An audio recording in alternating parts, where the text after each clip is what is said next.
The sound reached them before the shape did. A low mechanical droning that had no place in a West Virginia hollow, no place in any hollow, in any valley carved out between these ancient ridges, where the only engines a man generally heard were the coal cars grinding up the tipple tracks or the hiss of a steam boiler in the Minehead house. Arlo Combs heard it first because he was awake before most of the others, lying on his back in a shallow trench scraped from the shale and dirt on the western slope of Blair Mountain, watching the sky go from black to gray to the particular washed-out blue of early morning in late August. He heard it, and he did not know what he was hearing, and for a long moment he thought he was back in France. He was not back in France. He was in Logan County, West Virginia, in the year 1921, and he was one of somewhere between 10,000 and 15,000 armed coal miners who had marched through the hills to this ridge, and the sound he was hearing was an aircraft engine, more than one, coming from the direction of the defenders' lines. The man beside him, a squat Hungarian named Janos, who spoke barely 20 words of English but could load and fire a rifle with mechanical precision, sat up too. They looked at each other. Then they looked at the sky. The planes came low enough that you could see the shapes of the men inside. Biplanes, the kind that had circled over the mud of the Somme and the burned villages of the Argonne. Arlo had lain in French mud and watched those planes and thought them the most terrifying invention of his century. He had never imagined watching one bank over a West Virginia ridgeline and tip its nose down toward Americans. Toward him. "Down!"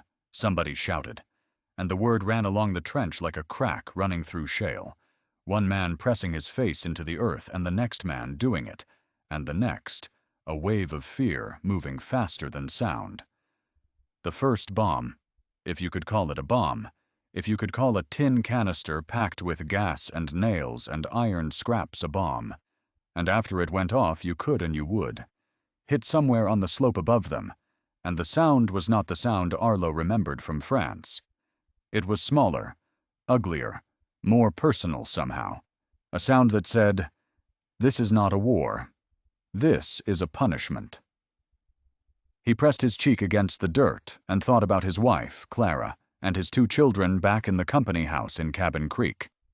He thought about the fact that it had taken him 3 weeks of wages to pay off a company store bill for flour and lamp oil and a pair of children's boots that he hadn't wanted to buy, because he'd known what they would cost him, what they always cost him, which was more than he could afford, and less than he could refuse. He thought about his brother Eddie, who walked with a limp now and could not work because a Baldwin Felts guard, named Dalton, had taken a wagon spoke to his knee on a cold morning in February, and nobody had been arrested for it, and nobody ever would be. He thought about Sid Hatfield, dead on courthouse steps with his wife watching. And then the plane circled back, and he stopped thinking and started counting, because that was what you did. That was what a man who had survived France had learned to do when the world became noise and smoke and the hot animal smell of fear. You counted. You breathed. You waited for what came next. What came next, in the end, was the thing that nobody who has read about this event in the 100 years since has quite been able to make peace with. What came next was the United States federal government, not a coal company, not a private army, not a sheriff on a coal operator's payroll, sending military aircraft over American citizens on American soil. What came next was the machinery of a nation turning on the people who fed it. The question that should have haunted American history, and instead was quietly buried under coal dust and corporate money and a century of convenient forgetting, is this: how do you get there? How do you get from the republic that Americans are taught to revere, the nation of rights and constitutions and the common man, to a morning on a West Virginia ridge where the government is dropping bombs on coal miners? The answer is not fast. The answer is not sudden. The answer is the kind of thing that happens slowly, the way a house settles into bad ground, the way debt compounds, the way a man's dignity erodes so gradually that he barely notices it's gone until the morning he looks in a mirror and doesn't recognize his own face. The answer begins not in 1921, but in the years before, in the company towns and the company stores, and the small daily systematic humiliations that a society built around coal extraction had constructed so carefully that most people outside it didn't even know they existed. The answer begins with a piece of metal stamped with a number. It was called scrip, a token, a coin, a certificate. The form varied by company, but the principle was universal across the southern West Virginia coal fields. You worked for a coal company. You were paid in scrip. Scrip was not money. Scrip could not buy anything at a general store in Logan or Williamson or Charleston, because no merchant outside the company's own system would accept it. Scrip could only be spent at the company store, which was owned by the same company that paid the scrip, which meant the company decided both what you earned and what you paid for everything you needed to survive. Arlo Combs had understood this arithmetic since he was 14 years old, when his father took him to the company store at the Cabin Creek mine and showed him the ledger. His father didn't explain it as exploitation. He didn't have the word for it, though he might have agreed with the concept. He just showed Arlo the numbers, the column of scrip earned and the column of scrip spent, and he said, "See that gap, son? That gap is what we owe. That gap never closes." And then he'd gone back to work because there was nothing else to do. There was no other work. There was no other housing. The company owned the house. The company owned the school. The company owned the church, sometimes literally, or funded the preacher, which amounted to the same thing. The company's guards read the mail that came into camp. A man who received a union pamphlet found himself evicted within the week, his family's furniture sitting in the rain at the end of the road while his children cried, and his wife stood with her arms folded against her chest and her jaw set against the humiliation of it. This was not an accident of history. This was a design. A man in debt cannot strike. A man who loses his house if he organizes cannot organize. A man who depends on his employer for shelter, food, coal, his children's school books, his wife's flour, cannot look that employer in the face and say no. The scrip system and the company town were not inefficiencies of a developing industry. They were tools of control, as deliberately constructed as any prison, and considerably harder to escape because you couldn't see the bars. Vernon Lusk had sat behind the company store counter at the Eagle's Nest mine for 22 years, and he knew every number in every family's account in the camp. He was not a cruel man. That was what made him remarkable, or perhaps what made him quietly unbearable to himself on the evenings when he sat on his porch and tallied up what he'd recorded that day. He was a man with a ledger, and the ledger was a kind of truth-telling device that nobody wanted to consult, including him. He knew that the Combs family owed $68 against their account, which at current scrip rates would take Arlo Combs approximately 4 months of work to pay off, assuming Arlo spent nothing at the store during those 4 months, which he could not do because he had 2 children who needed to eat. Vernon knew this. He recorded it faithfully. He had a precise, small handwriting that would have suited an accountant in a New York bank, and he used it every day to write down numbers that told a story he tried not to read too carefully. His son, Thomas, was 17. Thomas had his mother's eyes and his father's tendency toward silence, and he had been listening at doors since he was old enough to understand what the men talked about when they sat in Opal Cantrell's boarding house and thought nobody was paying attention. Opal Cantrell ran the only boarding house in the town of Marmot that wasn't owned by a coal company. This was a distinction that mattered enormously in 1920 and 1921, because it meant that a man could sit at her kitchen table without a company agent walking through the door. It meant that certain conversations could happen that couldn't happen anywhere else within 50 miles. Opal had acquired the property by a legal maneuver so complicated that the company lawyer who'd tried to challenge it had eventually given up and suggested to his employers that she was more trouble than she was worth. The company had, in this assessment, been correct. She was 43 years old. She had been widowed in 1914 when her husband Roy had died of the black lung, which the company doctor had listed as pneumonia, as he listed most black lung deaths, because pneumonia was an act of God and didn't generate liability, and black lung was an occupational disease and might.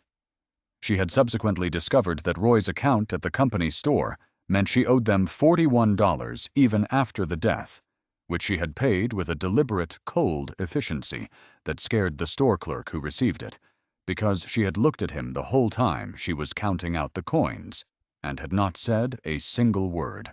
She had known Sid Hatfield since he was a young man. In the way of small towns in the West Virginia hills, she had known his mother and had watched him grow from a rough-edged boy into a rough-edged man who wore a badge with a kind of fierce pride that suggested he understood what a badge could mean in a place where private guards were the only law most minors ever encountered. Sid Hatfield was not a complicated man, philosophically. He believed that a man had a right to his own home, that an eviction was a violence, and that his job as police chief of Matewan was to protect the people of Matewan, which meant protecting them from the Baldwin-Felts Detective Agency, whatever that cost. The Baldwin-Felts Agency had been operating in the West Virginia coal fields for years when May 19, 1920, arrived and changed everything. They were private detectives in the technical sense, men with a business license and contracts with coal companies to provide security and maintain order. In practice, they were something else.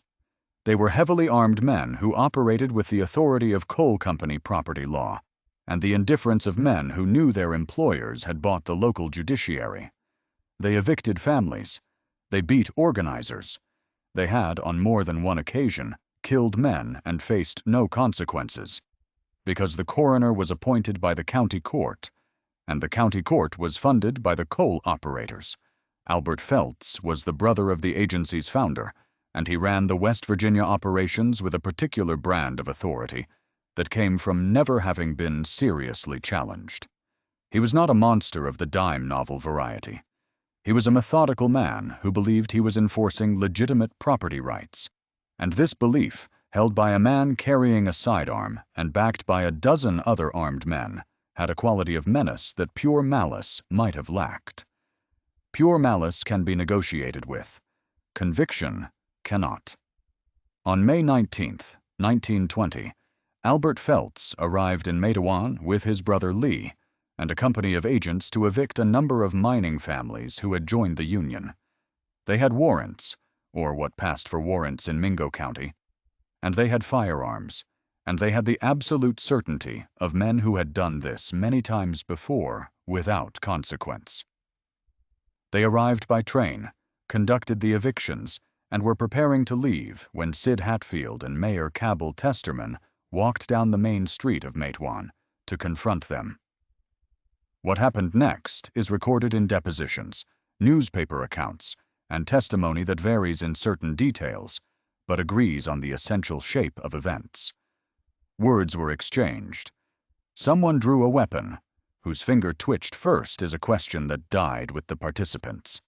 And then Matewan's main street became a place where men shot each other in the open air on a warm May afternoon. And when the shooting stopped, Albert Felts was dead. Lee Felts was dead. 5 other Baldwin-Felts agents were dead. Mayor Testerman was dead, shot in the exchange. 1 miner was dead.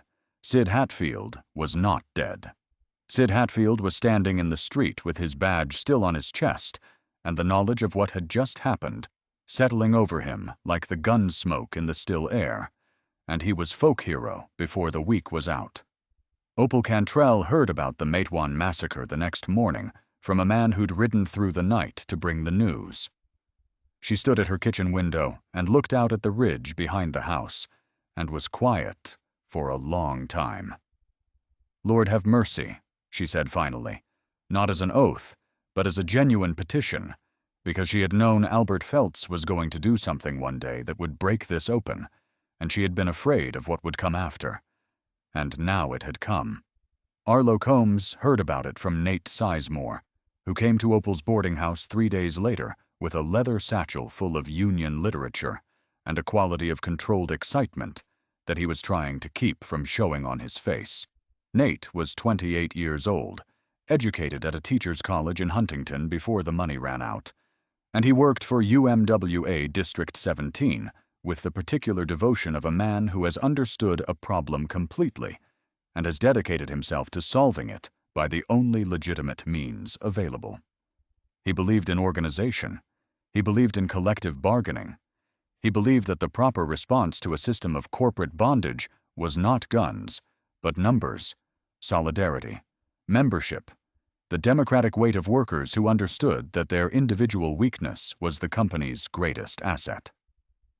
Sid Hatfield may have just saved the Union in this county, Nate said, setting his coffee cup down with more force than he intended. Or gotten every Union man in it killed, Arlo said, from the corner where he was repairing a boot sole with a piece of leather he'd been saving for 2 months. That's the other possibility. They understood each other well enough, these two men, because they were the two kinds of men that a labor movement requires and can never quite reconcile. Arlo was not against the Union.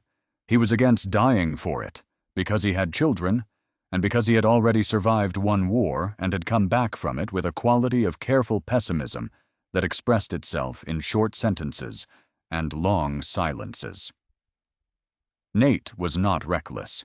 He was against letting caution become paralysis, because he had read enough history to know what happened to workers who waited too long.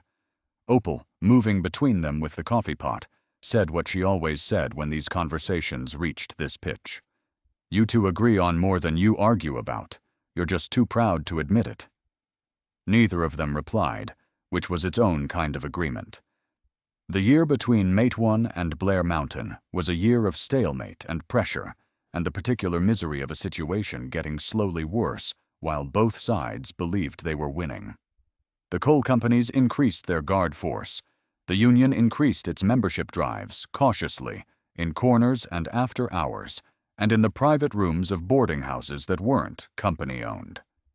Sid Hatfield, facing trial for the Matewan killings, became a symbol that spread across the southern West Virginia coal fields in the way symbols sometimes spread when people are starving for something to believe in. Stories about him that were partly true, stories about him that were wholly invented, a whole mythology of a man who had stood up when every economic and legal structure in the county said standing up was impossible. He was not a saint. Opal could have told you that. She knew him as a man who drank too much on some evenings and was too quick-tempered on others, and who had married a woman named Jessie, who was, if you asked Opal, too young for him and too beautiful for the life she'd been handed. But he was brave, genuinely, in the way that some men are brave as a feature of their character, rather than a decision they make.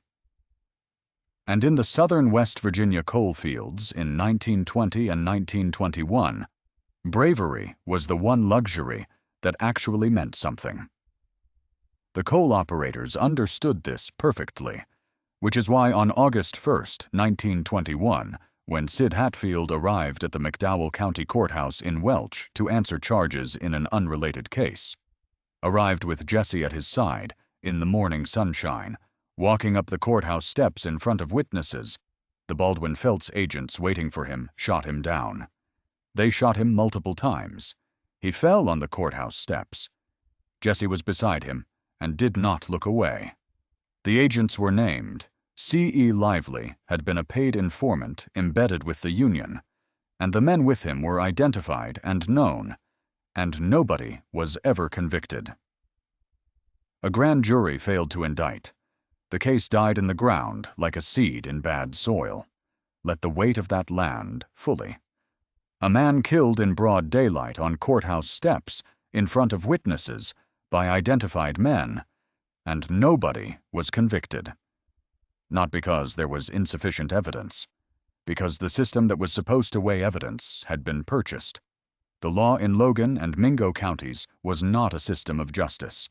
It was a service that coal operators had contracted for, the same way they contracted for mine timber and pump repairs. Don Chaffin, the sheriff of Logan County, received a salary from Logan County and approximately $32,000 per year from the coal operators, an arrangement that was not a secret. Everybody knew. The knowledge sat in the air like coal dust, a thing that coated everything and that you breathed every day, and that was slowly killing you. When Opal Cantrell heard about Sid Hatfield, she was in the boarding house kitchen. She sat down in the chair next to the stove and put her hands flat on the table and looked at them for a long time. She had been expecting something like this since Matwan. She had known it was coming, the way you know a storm is coming from the way the light changes in the afternoon. She had hoped she was wrong. She was not wrong. God damn them, she said to her hands, to the kitchen, to the empty room. And then she got up and put the water on for coffee, because there would be men coming through her door within the hour, and men coming through her door in this state of mind needed coffee and steadiness was what she had to offer. Arlo Combs heard about Sid Hatfield's death from his brother Eddie, who heard it from a union man who'd ridden up from Welch. Eddie came to Arlo's house in the evening, moving with his careful, effortful gait that the wagon spoke had given him, and sat down at the kitchen table across from Arlo and told him. Arlo sat with it for a while. Clara was putting the children to bed in the back room, and he could hear her voice, the particular soft tone she used with them, lower than her regular voice, patient. He thought about what Clara would say if he told her what he was thinking. He thought about what his father had said about the gap that never closes. He thought about Eddie's knee and the company doctor who'd given Eddie a packet of aspirin powder and a bill for $2. "I'm going," he said. Eddie looked at him across the table. "Clara, no." "Not yet." "Arlo." "I know," Arlo said. "I know all the reasons." And he did. He knew every reason not to go. He had been cataloging them for years, for months, for the weeks since the rumblings had started about a march, about Union men gathering south of Marmot.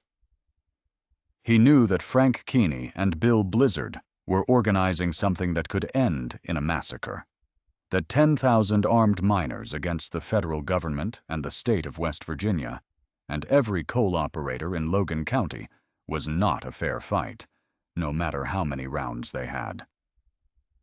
He knew that Clara would look at him with the face she made when fear became cold fury. He knew all of it. He also knew about the courthouse steps. He knew about Jessie standing there, watching her husband fall. "A man's got to be something," he said finally. And Eddie didn't answer because there was nothing to answer, because they had grown up in the same house and learned from the same father and understood the same arithmetic, and sometimes arithmetic runs out. The mobilization was faster than anyone had anticipated. Within days of Hatfield's murder, miners were moving through the hills towards the town of Marmot, which sat at the mouth of the Coal River Valley, and which had been designated, in a series of meetings and telegrams that moved through the Union network with remarkable speed, as the assembly point. Frank Keeney, president of UMWA District 17, was a compact, intense man who had been in the labor movement long enough to have scar tissue on his idealism without losing the core of it. He understood that what was gathering around him was not entirely controllable and needed to be shaped, aimed, given enough structure to be an army rather than a mob. Bill Blizzard was the man for that. Blizzard was 31 years old, a UMWA organizer from the coal camps of Cabin Creek, and he had a quality that is rare and valuable in any leader of men. He could be heard, not just literally, though he had a carrying voice that served him well on hillsides and in tent meetings, but in the deeper sense. Men who had stopped trusting anyone trusted Bill Blizzard, and nobody quite knew why, except that he seemed to have calculated, somewhere early in his life, that the only currency worth having was the respect of people whose respect was hard to earn, and had organized his life around earning it. Nate Sizemore was already at Marmot when Arlo arrived. He was standing at the edge of a field with Frank Keeney's latest letter in his jacket pocket and a map spread on the hood of a borrowed Ford, talking to two men Arlo didn't recognize.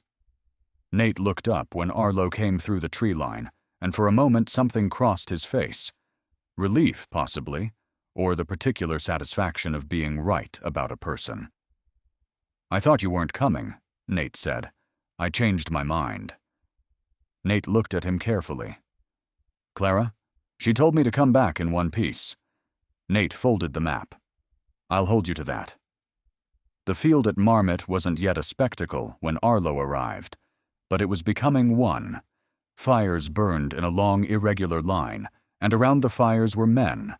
Dozens of them at first, then hundreds, then numbers that stopped being countable from any given point, because they extended out of sight into the trees and up the slopes and along the road that ran beside the river. They came from Cabin Creek and Paint Creek and the Kanawha Valley mines, and from Boone County and from McDowell County where Sid Hatfield had died. And they came carrying their own rifles, their hunting rifles, their war surplus rifles, their grandfathers' old lever actions, and the variety of the armament told you something about the variety of the men carrying it, about the different textures of poverty and pride that had assembled here under a shared grievance. Among them were black miners, and this was not unremarkable. In 1921, America, at the height of the Red Summer's aftermath, in a state with a complex and often brutal racial history, 10,000 white Appalachian miners and black miners from McDowell County were camped in the same field, eating from the same cook fires, and planning a march under the same command structure. It did not happen perfectly. There were incidents of the kind that happen when men shaped by a racist society try to behave as if they were not. There were moments of friction and stupidity, and the ordinary ugliness of prejudice looking for expression. But they marched together. They wore the same bandana. The red bandana had been circulating through the camps for days before Arlo arrived, passing from hand to hand, meaning accumulating around it as it passed. You wore it around your neck, knotted at the front, so that in the confusion of moving through heavy woods and hollows, you could tell a fellow miner from a company guard, or a scab. It was practical, first, a field identification system for men who didn't have uniforms. But it became something else, the way symbols always become something else when enough people invest meaning in them. It became a declaration. It said, "I am here. I know what this is. I have chosen a side." There is a history attached to that scrap of red cloth that most Americans have never been told. The word redneck, thrown around in the decades since as a term of contempt, a way of marking a class of Americans as crude, uneducated, unworthy of serious consideration, was born in those West Virginia hills as a word meaning precisely the opposite of contempt. It meant solidarity. It meant a man who had tied his colors to the mast of class and would not take them down. It meant, specifically, the kind of person who understood that his suffering had a systemic cause and had decided to do something about it alongside other people who understood the same thing.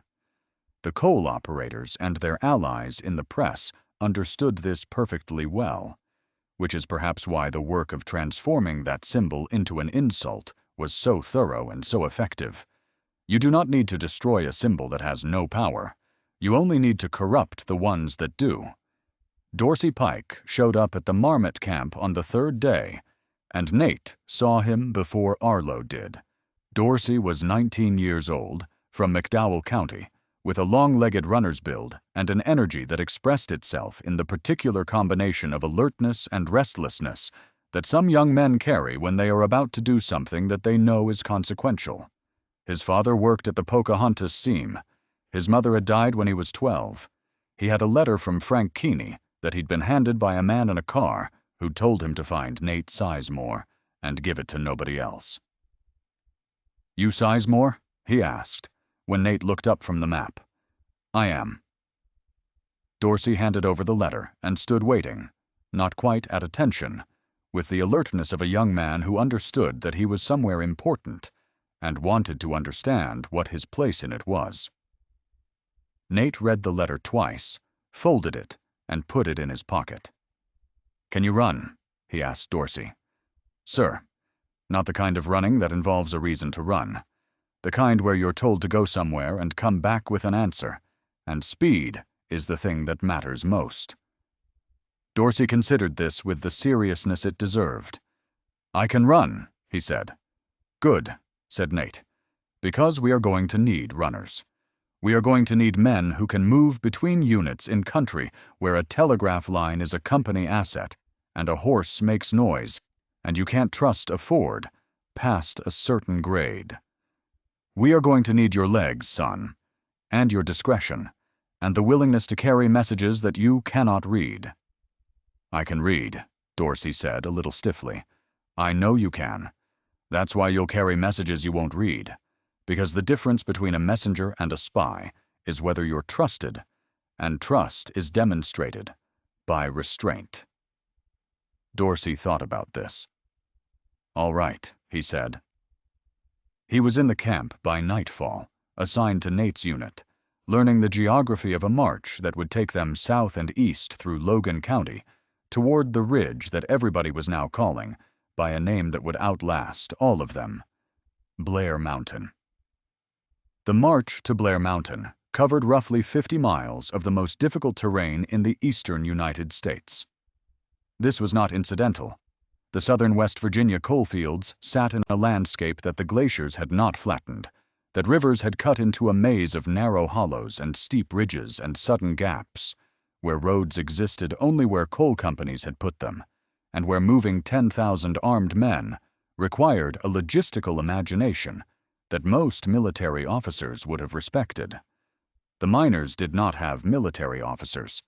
They had Bill Blizzard, who had the instincts if not the education, and a corps of WWI veterans who had carried this kind of knowledge home from France and had been waiting, without knowing it, for a moment when it would matter again.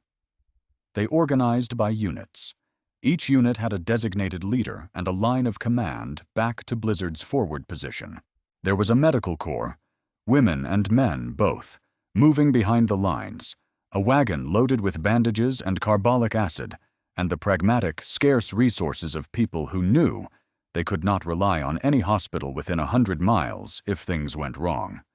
There was a supply chain of a rudimentary kind, food brought up to the march by sympathizers, who drove or carried it to points along the route, women from the camps leaving sacks of cornbread and smoked meat at crossroads in the night, like offerings left for an army of saints that they were not quite sure were saints. Mother Jones was not with them. This requires a pause, because the absence of Mary Harris Jones from the Blair Mountain March is a historical fact, with layers of meaning that are worth unpacking carefully. Mother Jones was 80 years old in 1921, or close enough. Her actual age was disputed, sometimes by herself.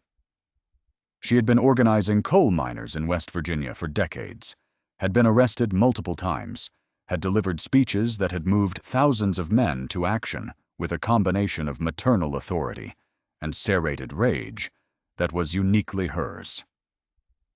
If anyone in America had earned the right to stand on that ridge with those men, it was her. She chose not to. She came, in fact, to Marmot to tell them not to march. The march, she argued, was a military disaster waiting to happen. They were outnumbered by better-positioned forces. The federal government would intervene. Everything that UMWA had built in West Virginia would be destroyed. The miners who went to prison would be the best organizers the Union had, and the Union could not survive their absence. She was right about all of this. Every prediction she made came true. She was also perhaps wrong about something harder to quantify. She was wrong about what a generation of men needed, not the result of the march, but the march itself. The act of saying, together, with rifles and red bandanas and the knowledge of what they were walking toward, we have had enough. We choose to stand. Some things are not calculated in wins and losses, but in the human necessity of refusing to be entirely defeated, while you are still alive to refuse. Arlo Combs sat with this question on the third night of the march, when the column had halted at the head of a hollow somewhere south of the town of Blair, and the fires were banked low, and the night sounds of the hills were audible between the coughs and whispers of the camp. Nate had said something earlier that Arlo was turning over in his mind. If we turn back now, they have killed Sid Hatfield and gotten away with it. If we go forward, they will call it treason. I cannot decide which is worse. The treason part, said Arlo without hesitation. Why? Because treason is a story they get to tell. Retreat is just something that happened and nobody writes it down. Nate was quiet for a while. Then, you've gotten philosophical in your old age. I've gotten angry enough to think, Arlo said. On the other side of the ridge, in the town of Logan, Don Chafin was building his defensive line with the particular confidence of a man who has never doubted that money and authority were the same thing. Chafin was 41 years old, thick-set, with the bearing of a man accustomed to being obeyed. He had held the position of Logan County Sheriff since 1912, and in that time he had understood his role with an admirable clarity. He was the coal operator's man. He made no pretense about it. The $32,000 per year he received from the Logan County Coal Operators Association supplemented his official salary in a manner so transparent that it had long since ceased to be scandalous. It was simply the way things were. The coal operators needed order, which meant they needed the miners kept quiet, which meant they needed Chafin, and Chafin needed the money, and the arrangement had the self-sustaining quality of a good machine. He had 2,000 men on Blair Mountain Ridge when the miners began to arrive below. Some were mine guards, carrying the professional detachment of men on salary. Some were Logan County deputy sheriffs, which amounted to more or less the same thing in different uniforms. Some were volunteers, men from the towns, men who believed that what was coming up the hollow was a Bolshevik invasion, or a race war, or some other catastrophe, whose exact shape depended on what newspaper they read, and who told it to them. They had a machine gun on the ridge. They had rifles dug in at every natural approach. They had the advantage of high ground, which in the narrow geography of a West Virginia ridge and hollow is nearly everything. And they had planes. The private aircraft came first. 2 biplanes hired from an operator in Logan, loaded by men who had improvised their munitions with the creative desperation of people who understood the principle of an aerial bomb without having access to actual military ordnance. They loaded tin canisters with nails and scraps of metal and the chemicals they had available, and they flew over the miners' positions and dropped them. The bombs were not accurate. They were not professional. They were enough. Arlo was at the western end of the line on the first morning of what would later be called the battle, in a position that offered good cover, a limestone outcropping at the head of a hollow, with clear sight lines to the ridge above, and thick second-growth timber at his back for concealment. He was with Janos and a man named Polk from Boone County, who had come back from the war in France with a sniper's patience that had proved useless in peacetime, and now, abruptly, had a purpose. The 3 of them lay in their positions and listened to the sound of the defensive line above them. Sporadic rifle fire. Some shouted commands in the thin morning air. The mechanical clatter of what might have been a machine gun being moved. The first private plane passed over them at approximately 7:30 in the morning. It came in low from the east, following the hollow, and when it reached the middle of the miners' line, the man in the rear cockpit, or perhaps it was just a passenger compartment, the witnesses could not agree, dropped something over the side. Arlo saw it arc through the air, a dark shape against the pale sky, and then heard the detonation somewhere up the slope. Not large, Not the concussive artillery he remembered from France, but sharp and personal. The sound of something destructive happening at human scale. "Planes," said Polk from behind his rifle, with a calm that Arlo found either admirable or deranged. "I see them," Arlo said. "Ain't much of a bomb," Polk offered. "It's enough to be one," said Arlo. The planes came twice more that morning, each pass dropping more of the improvised munitions. Nobody in Arlo's section was hit. Others were not so fortunate further down the line. A man from Paint Creek, whose name Arlo never learned, was struck by a fragment, and was moved back to the medical station that Opal and others had established in a barn at the rear of the miners' position. He survived. The man from the Kanawha district who was hit in the second run did not. Opal Cantrell had driven her wagon to within a mile of the front, because she had decided, with the same practical deliberateness she brought to everything, that the medical station needed to be close enough to be useful. She had arrived at Blair Mountain, not because she was a fighter. She was 50 miles south of her boarding house, which would be searched by company guards in her absence, a fact she had accounted for and accepted, but because she was a woman who understood that a battle needed its logistical rear as much as it needed its front line. She brought bandages and carbolic acid and a cast-iron Dutch oven and coffee, and a quality of practical authority that caused men who arrived at her station, bleeding and frightened, to become, almost immediately, calmer. She also brought a pistol in the pocket of her work coat, and she did not tell anyone about it.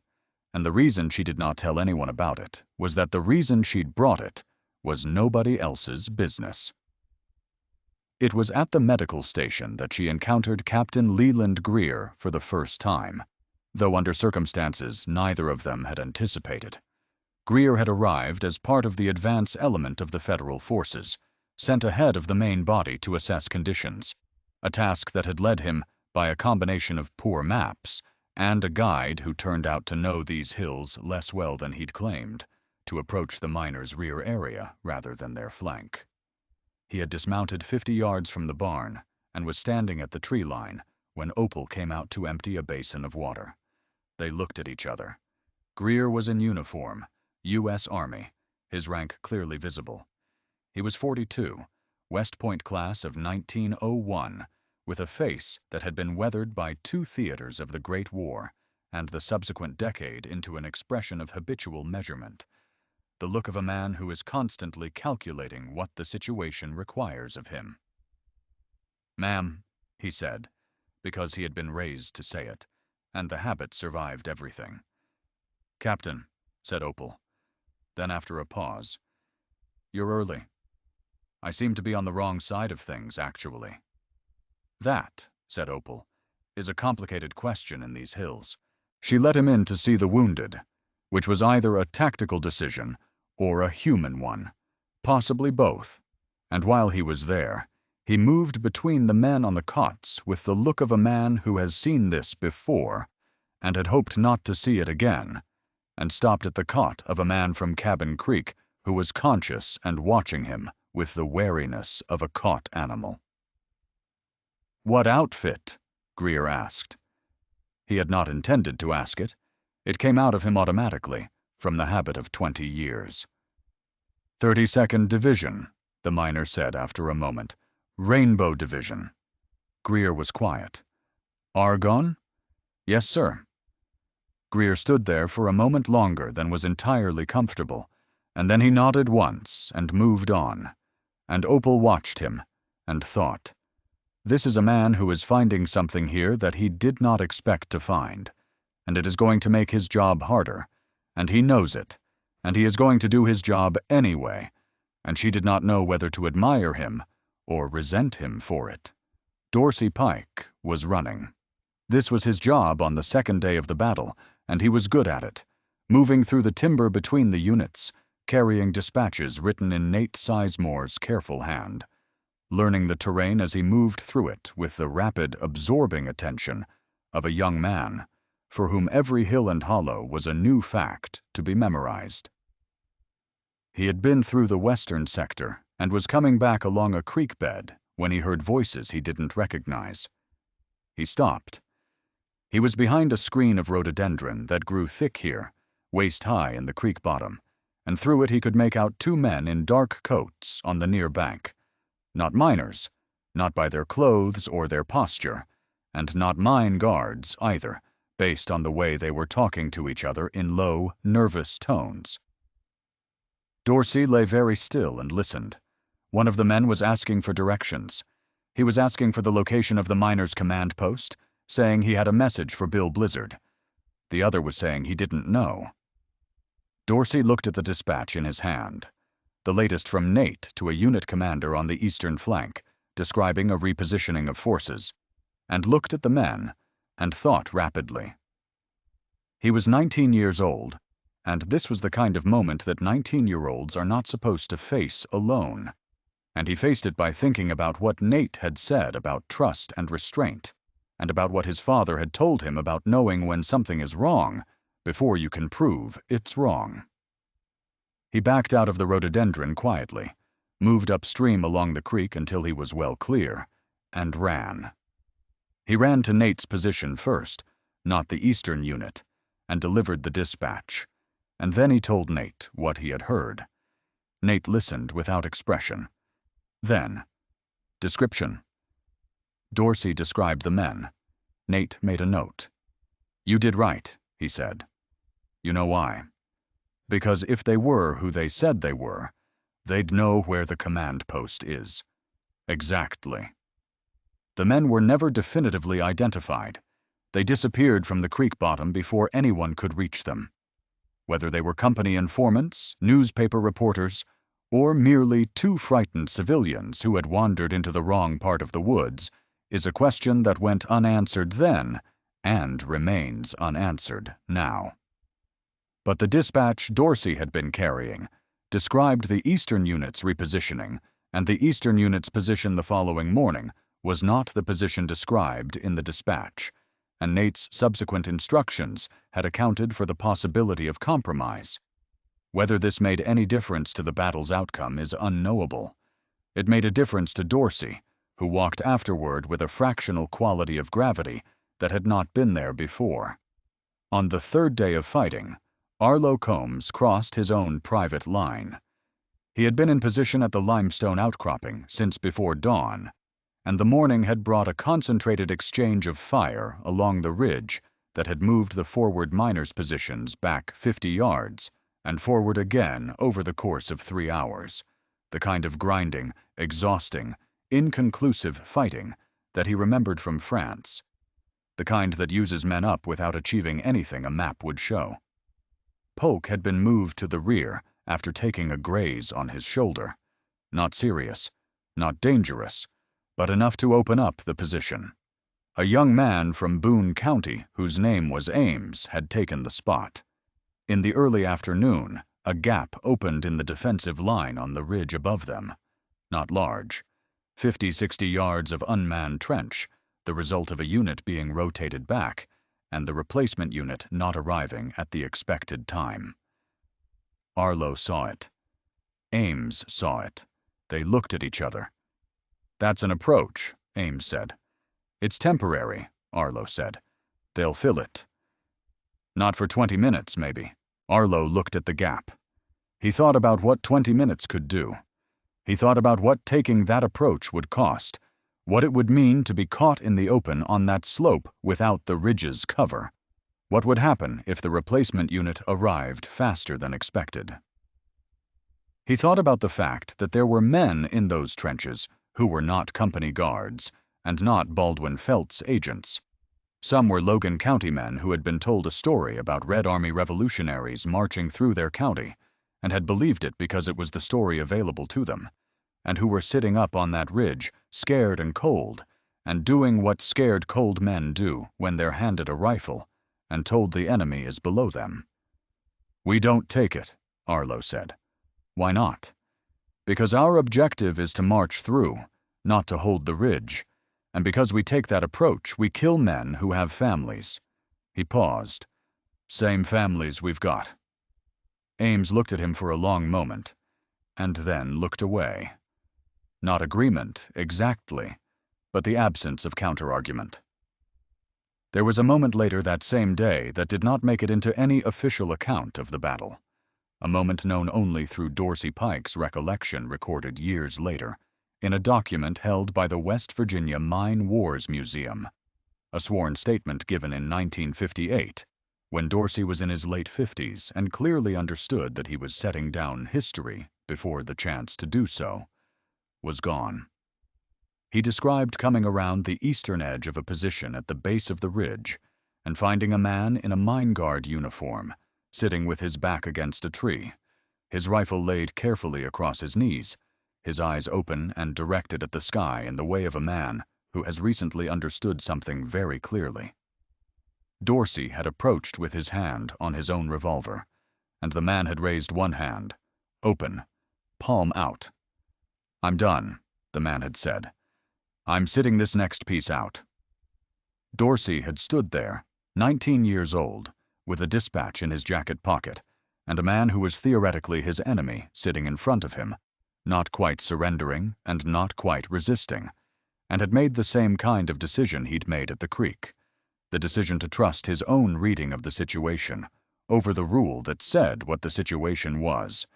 He had taken the man's rifle, unloaded it, and handed it back. "All right," he'd said, and moved on. The man's name was never recorded. Dorsey didn't ask it. In his 1958 statement, he said only, "I don't know what he'd seen or done that morning. I know what I saw in his face. I'd seen it in France on men who'd used up whatever they had. I left him his rifle because I figured he needed to walk home with something in his hands." On the fourth day, the military aircraft came. This is where the story requires a pause, because the arrival of United States military aircraft over Blair Mountain on approximately September 1st, 1921, is the moment that should have been the loudest alarm in American history, and was instead, with remarkable efficiency, rendered nearly silent. The facts require stating plainly. Brigadier General Billy Mitchell, who would later become celebrated as the father of American air power, who would later be court-martialed for his too aggressive advocacy of military aviation, who would later be commemorated on a postage stamp, sent military aircraft to Blair Mountain, West Virginia, in late August and early September of 1921. President Warren G. Harding, who had been in office for 6 months, and who was about to become most famous for the Teapot Dome corruption scandal that would define his administration's legacy, ordered federal troops to the area. The official military role was reconnaissance, flying over the miners' positions to assess the situation, showing the flag, demonstrating federal presence. The distinction between reconnaissance and intimidation is, at close range and low altitude, difficult for a man in a trench to appreciate. Arlo Combs did not know it was a military plane when he first heard the second set of engines on the fourth morning. He knew the private planes, knew their sound, had catalogued it in the way soldiers catalog the sounds of weapons, assigning each its own register of danger. This sound was different, heavier, more organized. He raised his head above the limestone and looked south. The aircraft came in formation, 3 of them, military biplanes in Army colors, and they flew at a height that made them clearly visible from the ground, which was the point, which was what reconnaissance at that altitude was for. They were not dropping bombs. They were saying something. They were saying, "The United States government is watching you. The United States government is here." The miners along the ridge looked up. The men beside Arlo looked up. Someone, somewhere in the line, said something in a language Arlo didn't speak, maybe Hungarian, maybe Italian, and the word might have been a prayer or a curse, or just a sound that humans make when the world exceeds their expectation of it. Think about what those miners were watching. Think about who they were. Many of them were veterans. Many of them had served in the army that wore those colors on those planes. They had crossed an ocean to make the world safe for democracy. They had come home to company towns and company stores and company guns, and they had marched here because a man had been shot on courthouse steps and nobody had been held accountable. They were American citizens looking up at American military aircraft, and the aircraft were telling them something that no civilian spokesman had been willing to say directly. You are on the wrong side of the government's patience. There is a question that the Battle of Blair Mountain poses that no comfortable answer fully resolves. What does it mean when a government chooses a side in a struggle between employers and workers? Not in theory, not in the abstract language of labor law and property rights, but in practice, with rifles and troop trains and aircraft circling over men in trenches. The answer that the United States government gave in 1921 was unambiguous. It sided with the coal operators. It sent its soldiers not to investigate the murder of Sid Hatfield, not to examine the conditions in the company towns, not to ask any questions about the constitutional status of scrip and company housing and private armed guards evicting families. It sent its soldiers to end the march, to restore order, which in 1921 West Virginia meant the order that the coal companies found comfortable. This was also the year of the Tulsa Race Massacre, May 31st and June 1st, 1921, when the Greenwood district of Tulsa, Oklahoma, the wealthiest black community in America, was destroyed by a white mob with the assistance of the Oklahoma National Guard, which deputized members of that mob. Aircraft were used there too. Private planes, carrying men who fired down at the Greenwood district, though the exact extent of their involvement remains disputed by historians. Two of the most significant uses of aircraft against American citizens happened in the same year. In 1921, the United States was at war with its own people in ways that its official history has spent a century not quite acknowledging. Opal Cantrell, in her barn at the rear, heard the military aircraft and understood before most people did what they meant. She had a newspaper, 3 days old, but a newspaper, and she had read about Harding's statements, about the federal government's position on the march, about the telegrams that had been sent and received between Charleston and Washington. She folded the newspaper and put it in the pocket of her work coat next to the pistol and stood at the barn door looking at the sky until the planes were gone. Then she went back inside and made more coffee, because there was going to be more need of it before this was over, and there were men who were going to need to make a decision very shortly, and the decision was going to require whatever steadiness could be provided. The decision, when it arrived in the form of Nate Sizemore, coming to Arlo's position late on the 4th day with a look on his face that Arlo recognized, the look of a man who has been right about something and does not find any satisfaction in it. "Federal troops are coming," Nate said. Arlo already knew. The word had spread through the miners' line in the way words always spread through a connected group of people, faster than any messenger, in the odd distributed telegraph of human communication in close quarters. "How many?" "Enough," said Nate. 2,000 regulars. More behind them. Arlo looked at the ridge above them. He looked at the men in the positions around him. Janos, the man from Boone County who had replaced Polk, the others he'd been with for 4 days now, men whose faces he knew and whose names he sometimes did, veterans and young men and middle-aged men with bad knees from years in the mines. "We going to hold? Against Baldwin Felts and Chuffin?" Nate said. "Yes, we could hold.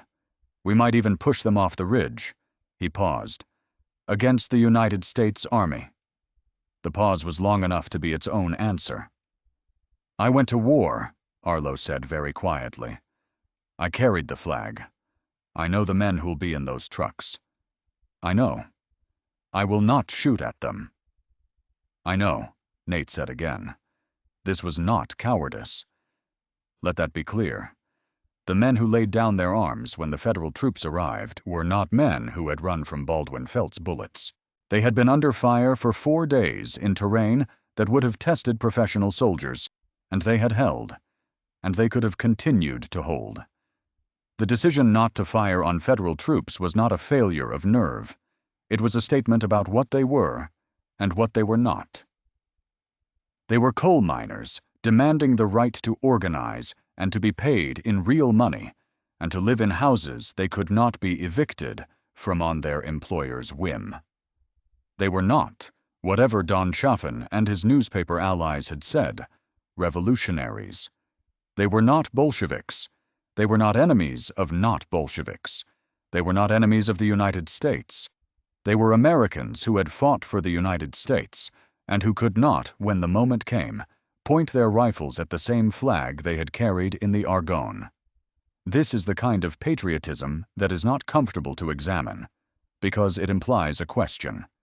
If the government betrayed them, and they still would not fire on its soldiers, what exactly does loyalty mean?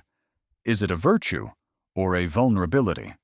Is it the thing that makes a community possible, or the thing that makes a community unable to protect itself from those who exploit it? The miners of Blair Mountain answer this question not with a doctrine, but with a fact. They laid down their arms, and the government arrested them anyway. Loyalty in this instance was not rewarded. It was processed. Captain Leland Greer was in the forward element of federal troops that came up the hollow on the 5th day, and he had prepared himself for what he'd been told to expect. Armed irregulars, possibly drunk, certainly disorganized, the kind of mob that breaks when it sees uniformed troops. He had reviewed the intelligence reports, such as they were, and the reports said what Don Chaffen's people wanted the reports to say, which was that this was a criminal insurrection by violent men who needed to be put down.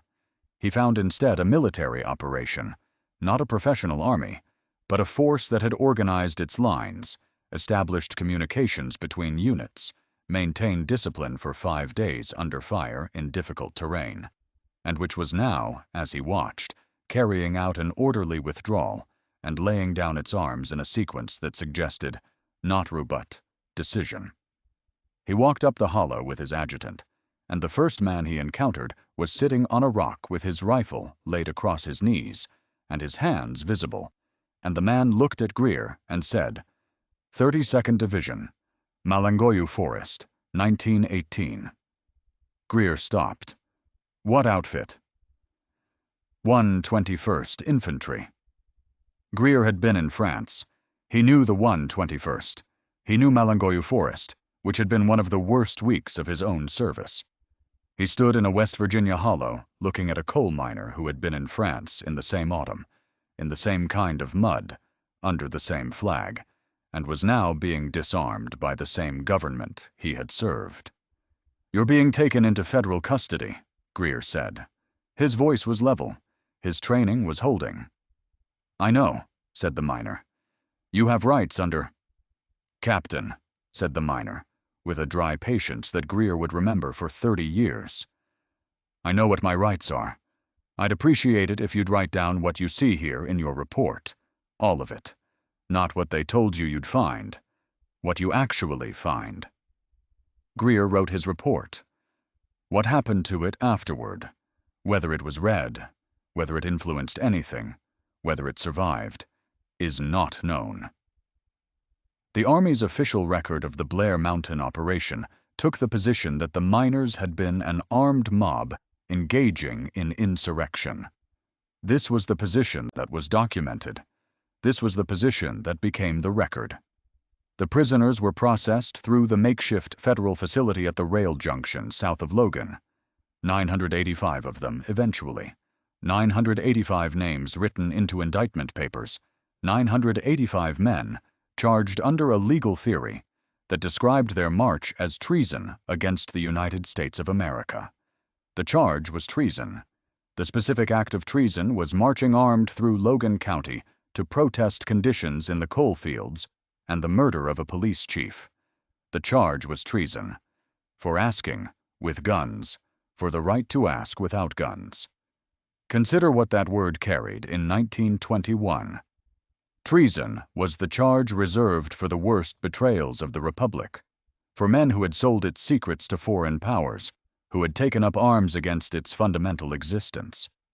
The framers had defined it narrowly, precisely because they had seen how treason charges could be used to silence legitimate dissent. And here were coal miners, many of them veterans, many of them men who had left children in the care of their mothers and crossed an ocean because a government had asked them to, standing in a rail yard, holding pen charged with treason, for marching, for being angry about Sid Hatfield. Arlo Combs gave his name when asked and was written into the ledger of the indicted, and he thought about Vernon Lusk's ledger back at the company store, the one that recorded every flour purchase and every pair of children's boots, and he thought that America had a great gift for recording certain kinds of debt and ignoring others. Vernon Lusk heard about the indictments from a company man who came to the store 2 days after the federal troops arrived. Vernon was behind the counter, which was where he was most mornings, recording in his small, precise handwriting the transactions that kept the company's accounts in order. The company man said the names of several men who had marched, and one of them was Thomas Lusk, Vernon's son. Vernon put his pen down. He looked at the company man. He looked at the ledger. He looked at the wall behind the counter where a calendar from a Charleston hardware supply house showed a picture of a trout stream in summer, all golden light and still water, a world with no coal dust in it. Thomas was 17. Thomas had taken nothing to the march except his determination and his father's boots, which were a size too large, but the only ones available. Thomas had not carried a rifle. He had been too young for the war, and the Union organizers had been, to their credit, careful about the youngest boys. But he had been there, in the camp, if not at the front, and being there was enough, and the company man was now telling Vernon that his son would be appearing before a federal magistrate on a charge that carried the possibility of a long prison sentence. Vernon Lusk closed the ledger. He had a thought then that he had been suppressing for 22 years, a thought that kept trying to surface in the margins of the accounts, in the gaps between the numbers. The thought was this: the company store was not a store. It was a mechanism, and he was not a clerk. He was part of the mechanism, and the mechanism had, with perfect systematic efficiency, taken everything from these families and was now taking the families themselves. He went home that evening and wrote a letter to a lawyer in Charleston that he had heard of through a union contact that he had been pretending not to know. The letter was brief. It said that he had records, copies of accounts, copies of prices, a record of the gap between what miners earned in scrip and what they were charged for necessities, that might be relevant to certain legal proceedings. The letter asked whether anyone might find these records useful. Whether Vernon Lusk's records were ever produced in any legal proceeding is not documented in any source this narrator has found. What is documented is that he resigned his position at the Eagle's Nest Company store in October 1921 and does not appear in subsequent county records as an employee of any coal company. Thomas Lusk's indictment was eventually dropped as part of a larger group of dismissals. He was 17. Even in 1921, there were limits to how far the state was willing to go with a 17-year-old whose family had not, in the end, been an organizing force. Bill Blizzard's trial was something else entirely. He was charged with treason in 1922, the highest charge available, the charge that carried the most weight and was meant to carry the most message. The prosecutorial theory was that Blizzard had personally commanded the armed advance on Blair Mountain with the specific intent of overthrowing the authority of the state of West Virginia. The defense theory was that he had been organizing miners in the exercise of their constitutional rights, and that the march, whatever its other qualities, did not meet the legal definition of levying war against the United States. The trial lasted weeks. The prosecution produced witnesses. The defense produced its own. The legal arguments were complex and genuine. This was not a kangaroo court, whatever else might be said about the justice system in Logan County and other contexts. Federal court was a different matter, and the judge and jury, whatever their sympathies, were bound by the law as written rather than the law as purchased. Bill Blizzard was acquitted. The verdict was greeted with something that wasn't quite celebration among the people who had cared about the outcome. relief, perhaps. The exhausted, provisional relief of people who have been told that the worst thing will not happen, which does not fully address the fact that all the other things already had. Blizzard walked out of the federal courthouse in the spring of 1922, a free man. He walked out into a West Virginia where UMWA membership had been devastated, not merely reduced, but essentially destroyed. The membership in West Virginia would fall from something approaching 50,000 to approximately 600 within a decade.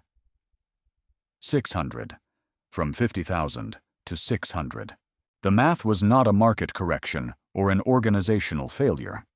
It was the result of a coordinated campaign by coal operators who used the aftermath of Blair Mountain to blacklist, evict, prosecute, and starve the Union out of existence. The families who had been in the company towns before the march came back to find their positions uncertain. Some were evicted anyway. The march gave company operators the excuse they had been looking for, to clear out any housing occupied by known Union members. Some were allowed to return under conditions that were made explicitly clear. No more Union activity. No more pamphlets. No more meetings. The rent stayed the same. The script stayed the same. The store prices stayed the same. The gap in Vernon Lusk's ledger stayed the same. Recorded now by a different man with different handwriting, but the same arithmetic. Opal Cantrell drove her wagon home to Marmot and found, as she had expected, that her boarding house had been searched. They had not found much. She had been careful, over the years, about where she kept things and what she kept. The Union pamphlets that had been hidden under the floorboards of the potato cellar were gone. A photograph of herself with Sid Hatfield and a group of miners, taken at a Union picnic 2 summers before, was gone. They had left the furniture, the kitchen equipment, the boarding house books. They had left her livelihood, probably because removing her livelihood entirely would have been too visible, would have created a kind of testimony she might have found the platform to deliver. She reopened the boarding house within a week. She charged the same rates. She kept her door open at the same hours. She kept her hand near her coat pocket when company men came to eat, which they occasionally did, probably to see whether she had resumed anything that needed to be reported. She had. She was more careful now. She served coffee and biscuits and listened to men who needed to be heard and said what she had always said, which was less than she knew and more than was comfortable. Arlo Combs came back to Cabin Creek in the late autumn of 1921 on foot, having been released without conviction as part of a batch of lesser indictments that were eventually dropped for want of prosecutorial resources. He came in the evening, in the dark, and Clara was at the door before he reached it, because she had been listening for footsteps on the road for weeks. He stood in his own kitchen and looked at his children sleeping in the back room and looked at his wife's face and did not say anything for a long time, because there was not a sentence that contained all of what he was trying to say. Clara said finally, "Eddie was here yesterday. His knee is worse." "I know. The company's already got a new guard at the store. Younger one. Meaner." "I know. Nothing's changed, Arlo." He sat down at the kitchen table. He had been sitting in this chair for 15 years, at this table, in this house that belonged to the company, with the company lamp-burning company oil. He looked at his hands. They were the hands of a man who had dug coal and dug trenches and carried a rifle through French forests and carried another rifle through West Virginia hollows, and they were back where they'd started, folded on a kitchen table in a company house. "Something changed," he said. Clara sat across from him. "What?" He thought about the miners on the march, the thousands of them, the red bandanas, the men who hadn't spoken each other's language sitting at the same fires. He thought about Dorsey Pike running through the timber with dispatches. He thought about Nate Sizemore with his careful arguments and his leather satchel full of pamphlets that were now evidence in a federal proceeding. He thought about the moment the military aircraft had appeared and the men around him had gone quiet with a specific kind of recognition, and then had put their faces back against the dirt and held. "They know we know," he said. Clara looked at him. Before, the company could pretend it was just the way things were. Natural order. God's arrangement. Now they had to send airplanes. They had to send the army. Everybody who was there saw that. He paused. You can't bomb something into nothing. The nothing was already there before the bomb. Clara was quiet for a long time. Then she got up and put the water on. "You need to sleep," she said. "I know. And you need to be at the mine at 6. I know. And the store bill's at $72. Clara." "I know," she said, her voice quiet, her back to him at the stove. "I know, Arlo. I. And in those 3 words was everything that wasn't going to be solved tonight, or next week, or probably in this decade. But also the specific refusal of a woman who had been waiting and was still here, which was its own kind of answer to a question that nobody had asked directly. The years after Blair Mountain were the years of the company triumph, and they need to be named as such, even though naming them that way requires sitting with how completely one side won. The coal operators had, in the space of 2 years, assassinated the most visible symbol of minor resistance, defeated the largest armed labor uprising in modern American history, obtained federal assistance in doing so, obtained treason indictments against nearly 1,000 men, and crushed the Union movement in West Virginia with a thoroughness that would take 12 years to begin to undo. They had done all of this with minimal legal consequence to themselves. The Baldwin Felts agents who shot Sid Hatfield had never been convicted. Don Chaffin remained sheriff of Logan County. The script system remained in place. The company towns remained intact. They had also, it must be noted, won the narrative.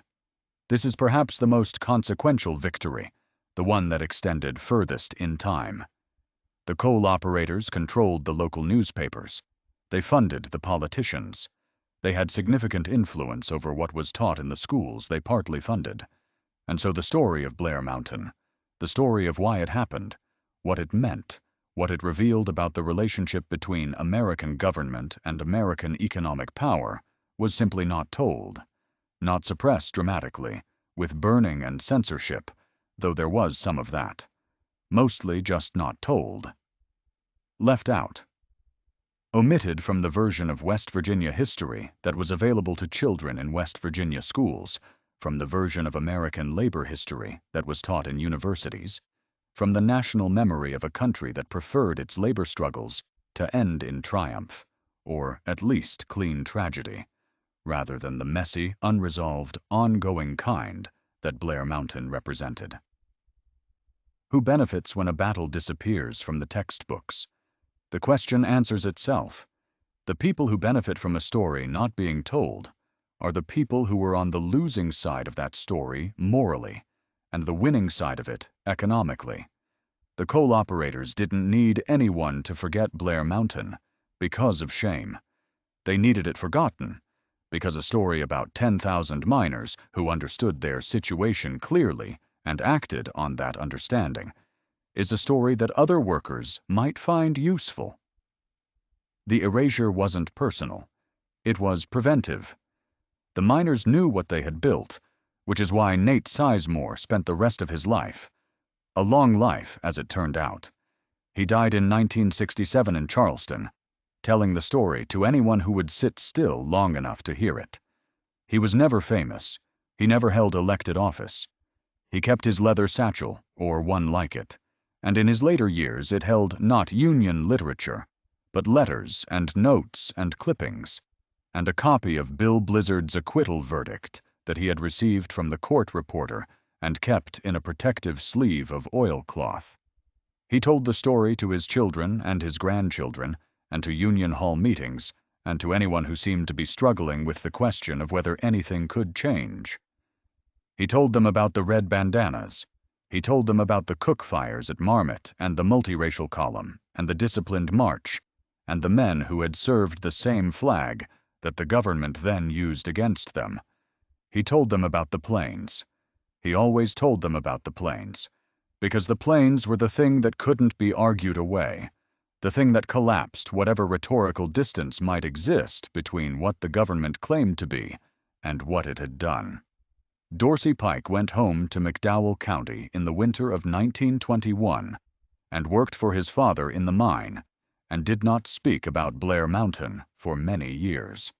Not from shame. He had nothing to be ashamed of, but from the particular tactical silence of a man who understands that the wrong words in the wrong place can still cost you your house and your job, and who has family to protect. He married in 1925. He had 4 children. He went back to work every morning in the mine and carried in his body the particular knowledge of a young man who had run through the timber with dispatches and lay in the rhododendron listening to men he hadn't been able to identify, and made decisions that he hadn't been trained to make and had made correctly. He began talking about it in the 1950s, when his children were grown, when the Wagner Act had changed enough of the legal landscape that the union was real again, and the company could no longer evict him for speaking. He gave his sworn statement in 1958, the one about the man in the mine guard uniform sitting against the tree with his rifle across his knees. He was careful in that statement. He didn't editorialize. He described what he had seen and done with the precision of a man who understood that precision was the difference between testimony and legend, and that the legend was already doing its work, and the testimony was what was still needed. The legal rights that came, slowly, incompletely, with endless resistance and partial victories, came not from Blair Mountain winning. Blair Mountain had lost militarily, politically, in the courts. The rights came because the contradiction at the heart of American labor law could not be permanently ignored. The same Constitution that was used to bring treason charges against miners contained language about the right of workers to organize that the courts eventually had to acknowledge. The National Industrial Recovery Act in 1933 gave workers the right to organize and bargain collectively. The Wagner Act in 1935 established the National Labor Relations Board and gave that right teeth. These came under Franklin Roosevelt, partly because the Depression had made the existing arrangement untenable, partly because enough Americans had lived through enough of the same contradictions that the political pressure could not be resisted. The miners who had been at Blair Mountain in 1921 were mostly still alive in 1935. They were in their 40s and 50s, those who had survived the black lung and the accidents and the ordinary attrition of hard lives. They were in the mines when the Wagner Act passed, and some of them wept, and some of them were silent, and some of them probably were angry that it had taken 14 years and a depression and a different president for the government to do what should have been done before any of them had ever had to pick up a rifle. Arlo Combs joined the reconstituted Union in 1933. He was 47 years old. He had been at the Eagle's Nest mine for 30 years, with time out for France. His scrip account had, over those 30 years, fluctuated without ever reaching zero. He had 2 children grown and 1 grandchild born, and a wife who had been the steadiest thing in his life, and who had, on the night he told her about signing his union card again, simply nodded and said, "Good," and gone back to the dish she was washing. He died in 1952, of the black lung, which the doctor listed as emphysema. He was 66 years old. He had worked in the mines for nearly 50 years. He had been in France and Blair Mountain, and the long flat years between, and the gradual, incomplete, contested recovery of the rights that other Americans took for granted. He was buried in the cemetery on the hillside above Cabin Creek, in a plot that cost $3, with a stone that Clara paid for from money she had been saving in a coffee tin for 11 years. The stone said his name and his dates, and that was all, because that was what Clara could afford, and because in 1952 there was still no public acknowledgement that Blair Mountain had happened, no plaque, no memorial, no school curriculum that mentioned it.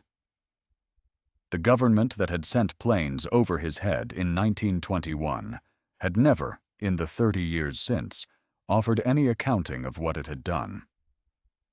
The coal operators who had funded Chaffin and hired Baldwin Felts and bought the courts and the newspapers had never been asked to account for any of it.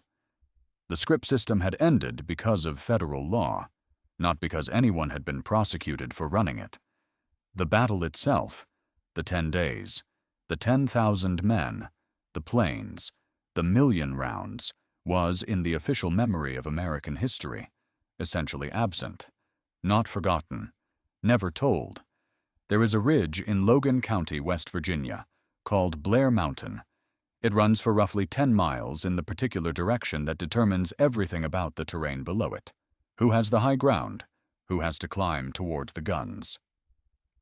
Trees grow on it now, the same second-growth timber that covered it in 1921, though the species distribution has shifted over a century, and in autumn the colors are the particular golds and reds and oranges that make the Appalachian Hills look in that season like something that is not quite America, or is America at its oldest, before the coal seams were found, and the companies came, and the bargain was struck between the mountain's bones and the people living above them.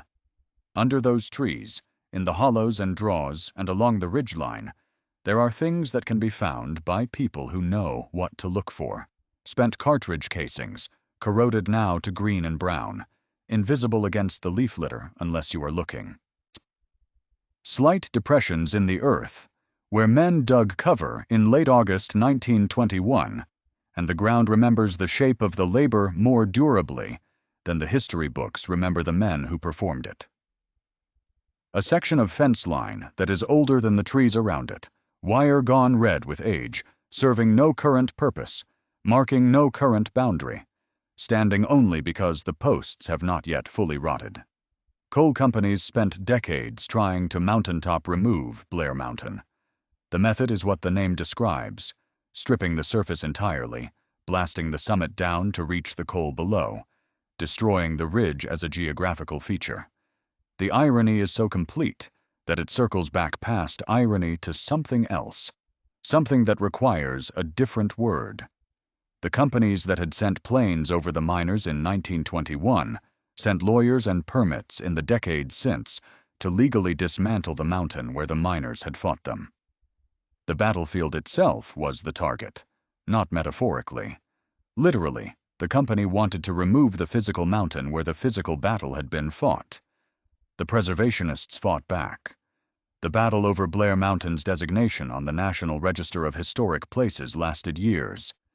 Placed on the register, removed after legal challenges filed by mining interests, placed back on again after counter-challenges, back and forth through the courts and the Interior Department and the West Virginia State Historic Preservation Office, in a legal conflict that mirrored, with a precision that might have seemed too neat if it were fictional, the original battle's shape.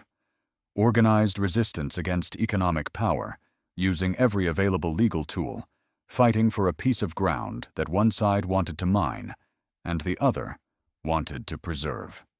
In 2018, after decades of legal struggle, Blair Mountain was permanently placed on the National Register of Historic Places. The coal is still in the ground under it, and the companies have not given up their interest in it entirely, and the legal status of the site does not guarantee its physical survival indefinitely. But in 2018, for the first time, a government document said, in the language of official record, "This place matters. Something happened here. This ground should be remembered." The West Virginia Mine Wars Museum in Matewan keeps the rest of what needs to be kept. It sits in a town that was also nearly erased, the flooding of Matewan, the economic decline of the region, the departure of young people toward cities with broader opportunities, but survives, and in it are the things that documents become. A carbide lamp still caked with the soot of a long-ago shift. A union card with a man's careful signature in pencil. A piece of red cloth, cotton, faded now to something closer to rust, the color of old blood or old revolution, your interpretation depending on what you were told and what you have decided to believe. There is a question that this story leaves in the air, and it is the question that has always been in the air over Blair Mountain, over the script system, and the company towns, and the Baldwin Felts Agency, and the courthouse steps where Sid Hatfield fell. What happens to people who are trapped in a system designed to trap them, who understand that they are trapped, who organize and resist and pay for it with their freedom and their livelihoods, and in some cases their lives, and whose story is then quietly removed from the curriculum?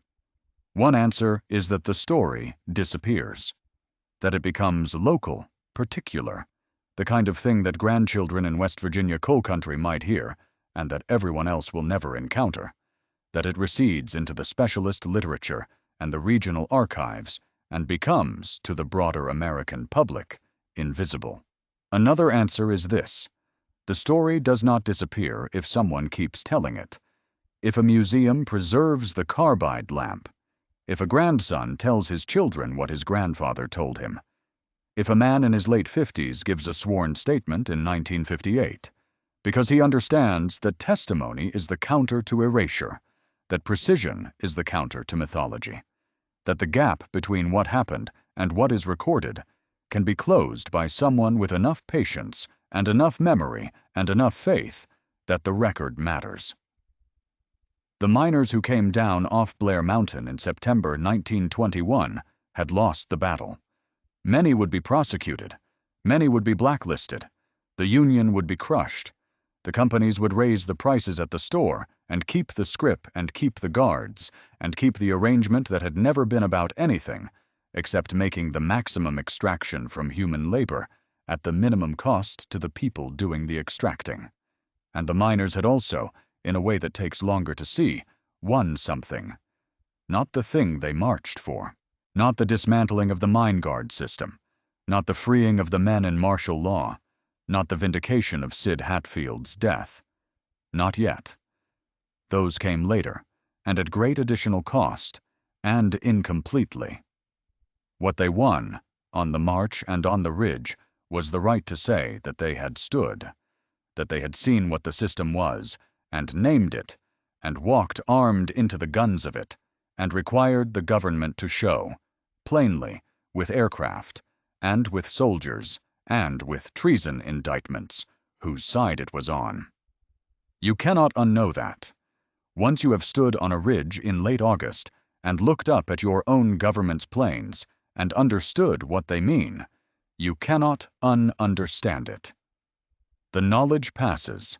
It passed from Arlo Combs to his children, and from Dorsey Pike to his grandchildren, and from Opal Cantrell to the men who sat at her kitchen table, and from Nate Sizemore to the union halls of the 1950s, and from Bill Blizzard's acquittal to every lawyer who ever subsequently argued that workers had rights, and that demanding them was not treason. The ground remembers. The spent cartridge casings in the leaf litter remember. The depressions where men lay with their faces against the earth remember. And if you go to Matewan today, and you should, and you stand on the main street where Sid Hatfield stood in May 1920, and you look at the river and the hills and the particular quality of light that falls in that valley in the late afternoon, golden and dense, and full of the particular American melancholy of a place that has been both beautiful and brutalized, you might ask yourself the question that sits at the center of all of this, the one that Blair Mountain answered, and that nobody with power found convenient to remember. When a government bombs its own citizens, what exactly did those citizens do to earn it? And the further question, which is not rhetorical, when the answer turns out to be asking to be paid in real money, asking to live in a house they couldn't be evicted from for organizing, asking to be treated with the basic dignity that the Republic's founding documents describe as self-evident, when the answer turns out to be that, what does it say about the Republic? About what was and was not self-evident, and to whom, and at what cost? The mountain is still there. The trees are growing over the old trenches. The cartridge casings are still in the leaf litter, going slowly back to the earth that the coal came from. the earth that the miners went into every morning and came up from every evening into the company town and the company store and the company-owned night. Somewhere on that ridge, in a hollow that no one will ever precisely identify, a 19-year-old boy once handed an exhausted man his unloaded rifle and said all right, and walked on. Somewhere on that ridge, 10,000 men looked up at the sky and understood something about the country they lived in that their country had never said to their faces. The mountain is still there. That should be enough to build a reckoning on. The question is whether we will.